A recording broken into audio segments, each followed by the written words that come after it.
Hello, welcome to another episode of Frack The Canon. This one is going to be a long one. As you can see, we have a long panel list. We got Sara, Tiz, aka Tyler, Mr. CJ McCree from Milwaukee, Mr. JT Holmes, and last but not least, Bobby Chastain. Last was on the last Star Wars episode 3 years ago. I want to say when was Force Awakens? It was the first one, so we never did one for the second one. So that must have been 4 or 5 years ago. That was 4 years ago. Wow, 4 years ago, Bobby. Well, Welcome back. So, I know it's been a minute, but who wants to start? All right, Star Wars Episode 9. Everyone knows I'm a big Star Trek fan. I'm not the biggest Star Wars fan. My favorite Star Wars movie is Rogue One, but Star Wars is a cultural phenomenon that everyone needs to get to see. I personally was not impressed with what I saw. I just watched it again, and I'm like, God, this movie's boring. And I'm gonna get out of the bad stuff first. A lot of fan service that came out of nowhere for me. So Palpatine being Snoke. Actually, that was the one that bugged me the most. And why did he come back? How did he come back? We saw him fall down the death.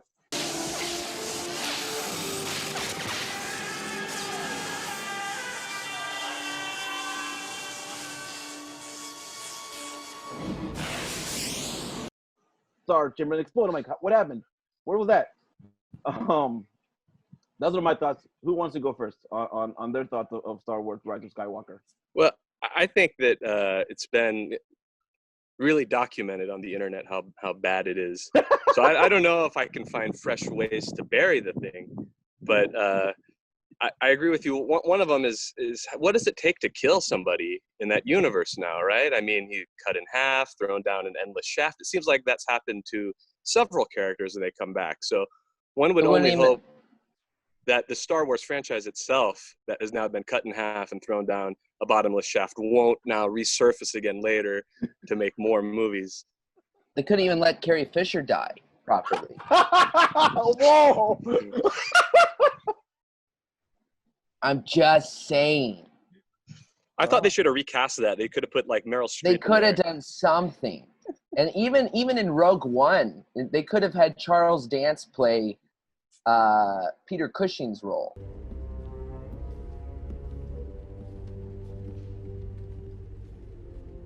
Most unfortunate about the security breach on Jeddah, Director Krennic. After so many setbacks and delays, and now this.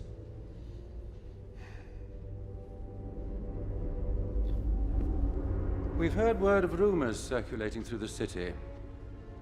Apparently, you've lost a rather talkative cargo pilot.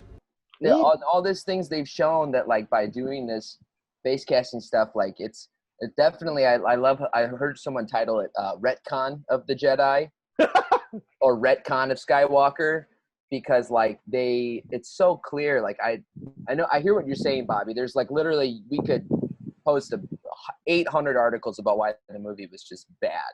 But I think what's even more comical now is what I've noticed is that what Disney's pushing forward is it's clear they want Star Wars to not be one cow in the herd. They want Star Wars to be an entire herd of cows with endless milkable teeth. And the thing is they just released the Star Wars Episode 9 compendium, like the walk-along guide that basically ties all the loose ends, like you read through it and tells you about background characters, you know, if they were so-and-so's cousin from Episode 5 or something. I'm not kidding. They have whole splash pages, almost like a porno mag of the Sith troopers, and it doesn't talk about anything about Palpatine being Snoke and Vader's helmet. Does that have any? Is there anything with that? How did Palpatine survive the Death Star? Why is there 16 hours to save the universe? What's an hour in Star Wars? What is that? Right, Palpatine has a radio wave that he tells everyone that he's going to do the final order. Dude, if you could build an entire fleet of thousands of Death Star capable so bad ships. It's so bad. Why didn't you just do that from the start, dude? Build 2 Death Stars and then a planet size. It's stupid. It's dumb. Sara, Tyler, CJ, who wants to pick up on that one? Yeah, I'll just say really quick, just to kind of step out of the conversation, is I haven't seen the third of the worst trilogy. Isn't that what this show's about? Is though? that what we're supposed to be talking about? Is right? Yeah. I'm sorry. Did you not get that? No, You know no, that I didn't do my homework, but primarily, Homework. That was like in the invitation. yeah, primarily because I saw The Last Jedi and I was like, well, I heard the third one's worse, and I don't want to see anything worse than that.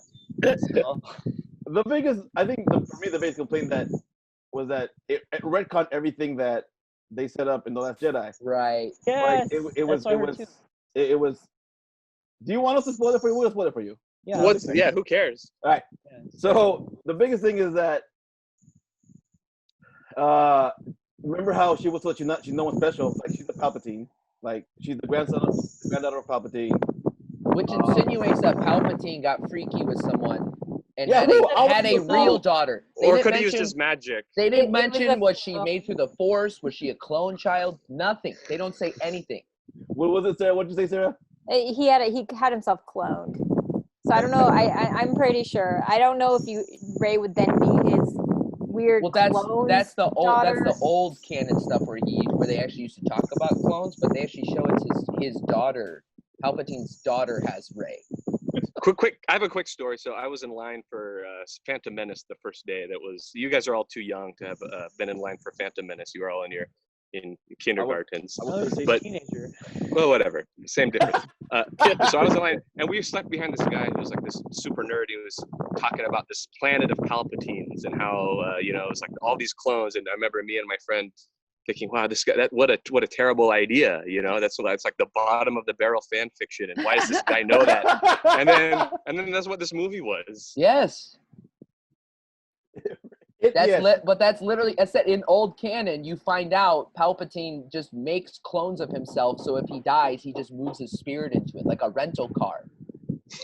Like, they don't even say, as said, like, the man got tossed down an exhaust port, and you see a little poof at the bottom, like, what was that? Why didn't they say, like, oh, that wasn't really me, that was actually one of my clones on the Death Star? There, boom, you just answered, because you don't even see him in Empire. The way you see a hologram. In Revenge of the Sith, he says that there's a way to you can beat death. He had such a knowledge of the dark side, he could even keep the ones he cared about from dying. Is it possible to learn this power? Not from a Jedi. Right? Well, it Cheat, turns yeah. out the way to cheat death is Right. to get cut in half and cast down a bottomless pit because it worked for him. And It Darth worked Maul. for Darth Maul. I heard Boba Fett is coming back now. So Is They it? couldn't get rid of Yeah. Asajj Ventress. They couldn't get. There's all these characters they just can't actually get rid of. that's the way. Just get cut in half, thrown down a bottomless pit. You'll live forever. That's what I got out It's a of it. Lazarus pit of Star Wars. That's right. Same thing happened to Darth Maul. Sarah, CJ. I mean, I think I stand alone, and that I actually enjoyed this movie. Okay, we have an expander, right? Good. No, enjoy it, please. But I watched it with my emotions. So like I actually had this exact argument with my boyfriend because I rewatched it this week, and he was trying to make a logical argument of why it was a terrible movie, and my comeback was always like, but I love it. And like he couldn't like it was just like, again, there's no logic in my you can tear it down with logic, like it makes, but like it gave me all the feels, like it had all the emotional points that I wanted for like the end of this series. That's just John Williams' score. There's no imagination put into it. There's just a rehash. As bad as I thought the episode 8 was, at least they tried new things thematically. They tried to take it a new way, and then at the end of this one, it's just him, the old Palps, taunting the person, and then that doesn't work. So come join me, strike me down, and then that doesn't work. Then there's the lightning fingers, and a billion planet-killing machines. It was like the lack of imagination I found very disturbing. It's like they gave JJ the keys to this whole universe, and all he could do was rehash. He and drove the and Lamborghini retcon. to McDonald's. So it had nothing to do with the nitpicking. It was just there was this utterly void of any imagination. Also, it's interesting to me how they're at the end. The thing that defeats Palpatine is his own lightning. I'm all the Jedi.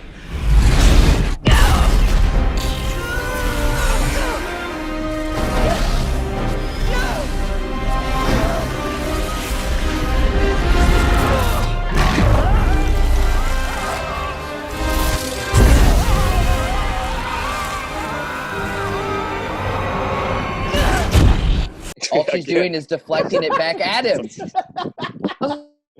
Just stop. Just don't do it anymore. He's like, like, what? It's his thing, bro. It's his thing. Every time we see him, he's shocking himself. You know, It's what he's into. They bring him back. They bring him back in the scroll. Palpatine's back. Oh, that was so stupid.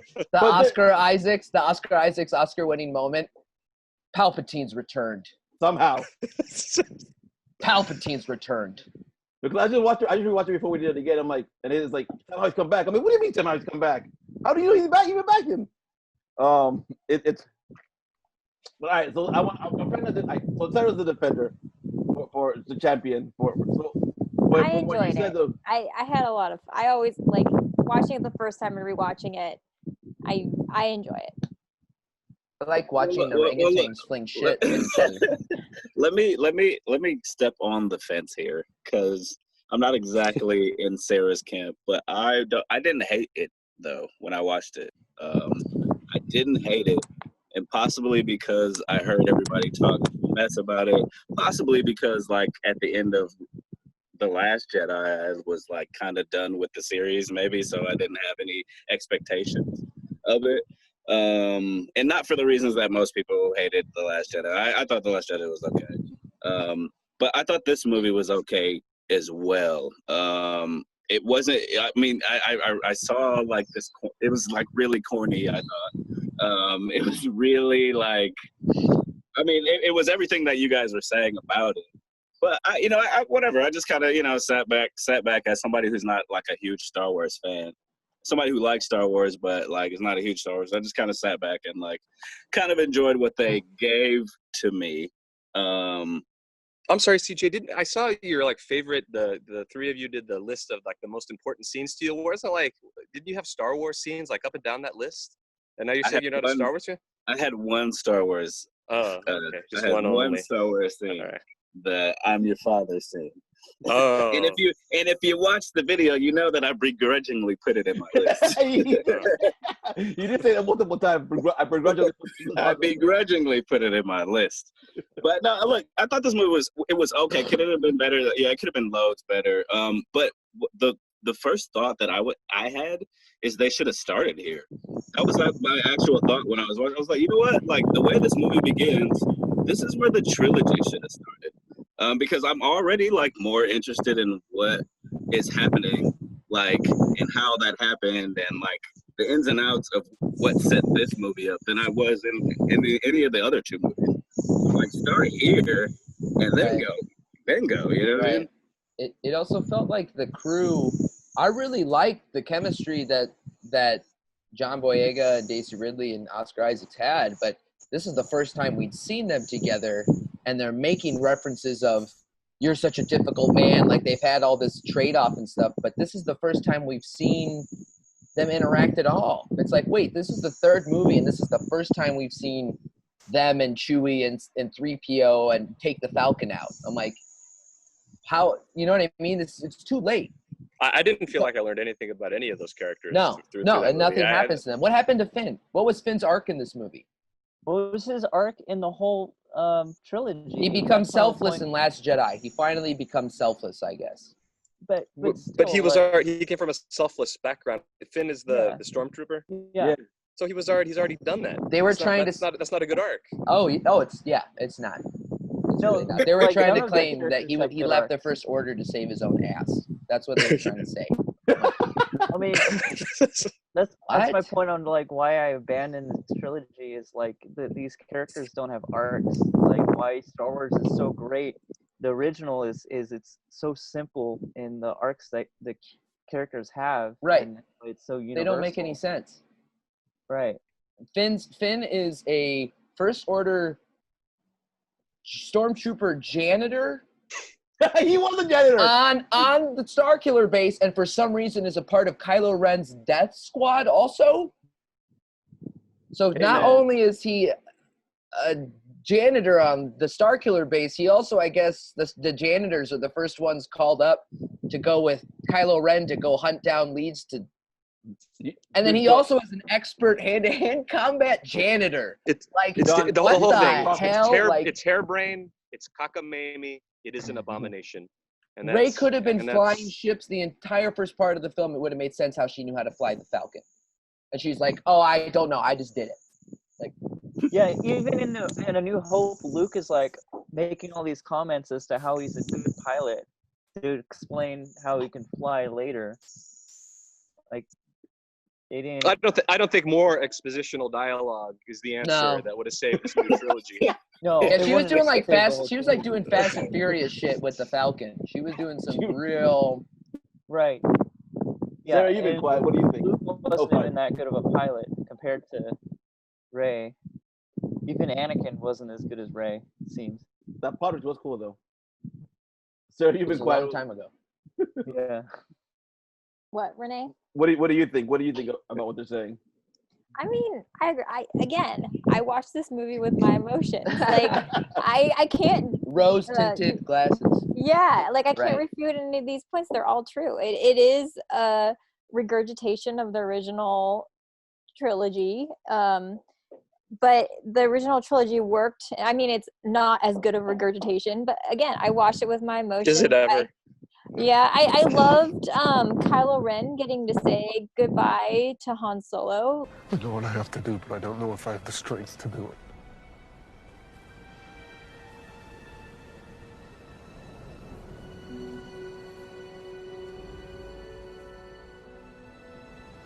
You do.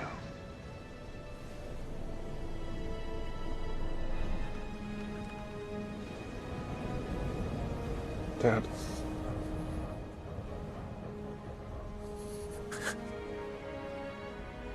I know.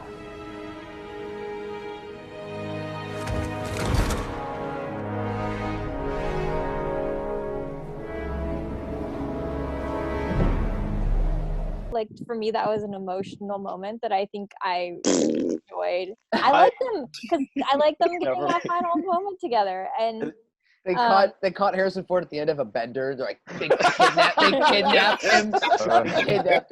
He didn't even comb his hair. You know, comb your hair. You're dead. He has a 5 o'clock shadow now. They don't have coffee in hell. My son's an emo. Turns out that wasn't even Han Solo. It was actually Harrison Ford playing himself. They're gonna explain that one in episode 10. That is the one thing that bugged me to no end. And when we talked about it, Bobby, like Kylo Ren's redemption. I mean, that came out of nowhere to me. Like, he was always. It seemed like he was always like, if the duality of light or dark.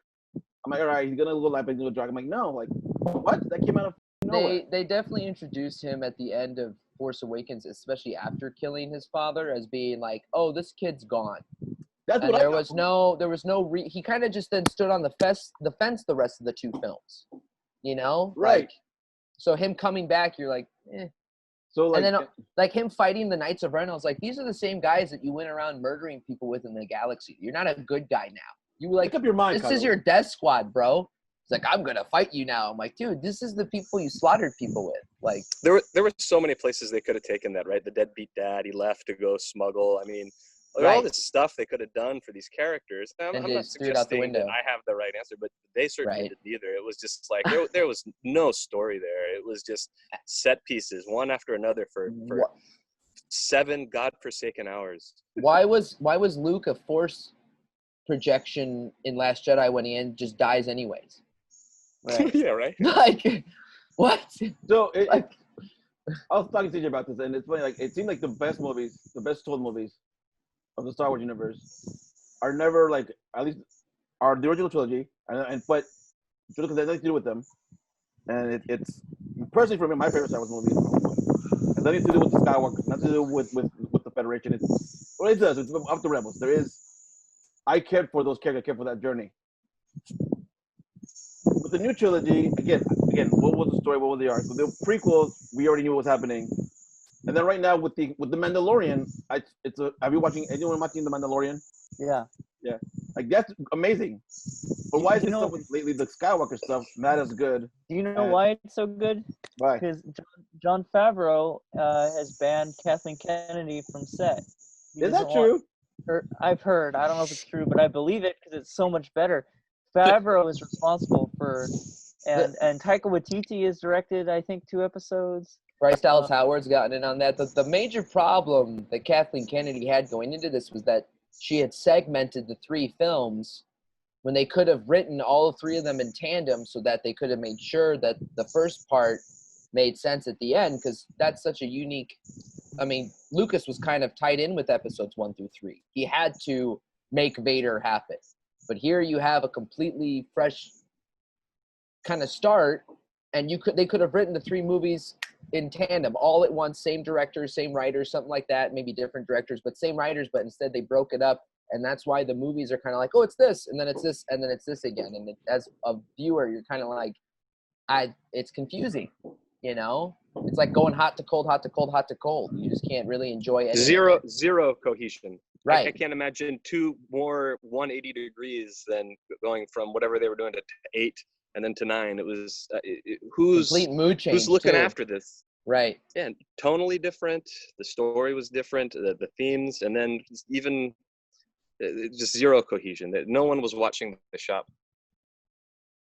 So we're blaming Kathleen Kennedy, correct? That's what we're saying. Yes. Yeah. biggest problem with the film is the Death Star dagger, which points to the stuff on the Death Star planet. That's my biggest problem. It doesn't make any sense. Total garbage. Just like total utter. Just. Sarah, you want to say something? What do you think? I mean, it is what it is. I agree. They could have done better, but there's still so much I love about this movie. Can you show what you? I see you showed us. You showed us. You want to show who you got? I have my friend with me today. Is that a Lego? Yes. Yes. So the one good thing you have to say about these films is they have spawned some amazing Lego sets. Merchandise. Yes. And I'm all in. Right. I buy them too. Sarah, you know me. I bought a bunch of these Lego Star Wars sets. So I have a lot. Yeah. If there is one overarching theme over all 9+ films, is that they do function as a great way to sell merchandise. So, you know, I don't know what I'm going to do with my stuff now that I hate it. You know, like I'm not going to just drop it at Goodwill. The other thing is I remember watching the prequels when they came out and hating them beyond anything else. Like they were just complete garbage. And then compared to the prequels, these new ones, I'm actually like, oh, these are watchable. And they have my favorite characters, and it just is like night and day to me. So I think the fact the prequels were so awful helped prepare me for episode 7. I think I prefer prequels than. Yeah, I prefer the prequels too. But not by much though. That's not saying much at all. Personally. No, the acting is awful in the prequels. It's painful. I think there is the same connection though that happens with people our age with the prequels, and since we had the cartoons and the comics, you know, and TV shows and stuff. I think in the same way as, you know, kind of the generation now absorbs this new media. I feel like, you know, we had novelizations. Like, to me, Revenge of the Sith is way different because I also read the book and I read the Clone Wars comics. Like, so Revenge of the Sith is a way different movie to me as someone who's like, wow, this is a piece of shit. I'm like, yeah, it kind of is, but it's my piece of shit. You know, so I understand that. I like shitty things too. It's funny that I read Phantom Menace, the novelization, when I was a kid, because I was that kid. I would read novelizations of movies. I'm like, this is a really good movie. This is a really good book. I want to see the movie. I remember it came out when we were 13. I'm like, this is boring. What the hell is happening? But in the book, it was a lot more interesting. Yeah, that's what I think, Bobby, you and I have talked about this before. The prequels are a complicated story. that like had an overly ambitious goal, whereas I feel like the new trilogy is like a simple story that they somehow messed up. That Like how so? Can you elaborate on that? yeah, I mean, so I talked about a little bit earlier about how like the original trilogy had like really simple story with the arcs and everything, and this new trilogy doesn't really have a direction. Whereas I feel like the prequels had a lot of setup with the whole Right. Padme and Anakin thing that they just crammed into the first two movies. But I feel like the end of the prequels makes up for like the beginning, other than the whole beginning of Darth Vader no scene. But I feel like the payoff. Being able to watch Palpatine coordinate all of it, basically using the Clone Wars to militarize himself to form the Empire. That's a really interesting concept for the three movies and the way that the set all it. But you watch it and you're like, what the hell's going on? Like, why am I listening to Jar Jar? But emergency powers to anyone. Like this scene is it's like a garbage disposal. Like we're witnessing one of the most important scenes, if you think about it, in the prequels, was as soon as Palpatine got his emergency powers, that was the end. And it was handed over by Jar Jar fucking Binks. Sorry. But, you know, like, you know what I mean? I remember watching episode 3. I think I've only seen it once in the theaters because I just couldn't subject myself to it again. And sitting in the theater and laughing at the movie because it was so bad. And I can't even come back from that and find any redeeming qualities in those movies. I'm sort of a prequels apologist, and I would suggest to Sarah that you go back and try watching it with your heart.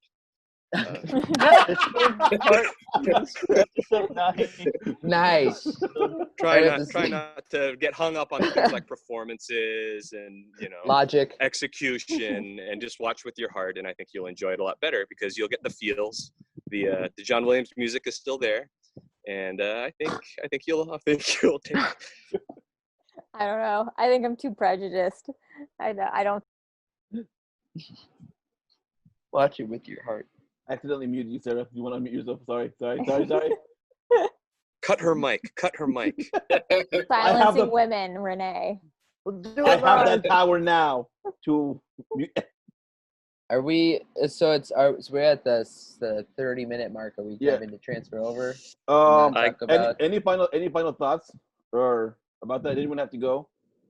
No. Hopefully that's the last we see of that crap. No, it's not. So I hope it's the last we see of Kathleen Kennedy because she. No, it's not. No more Star Wars. No more. No more Star Wars. It's canceled. That's it. Star Wars is canceled forever.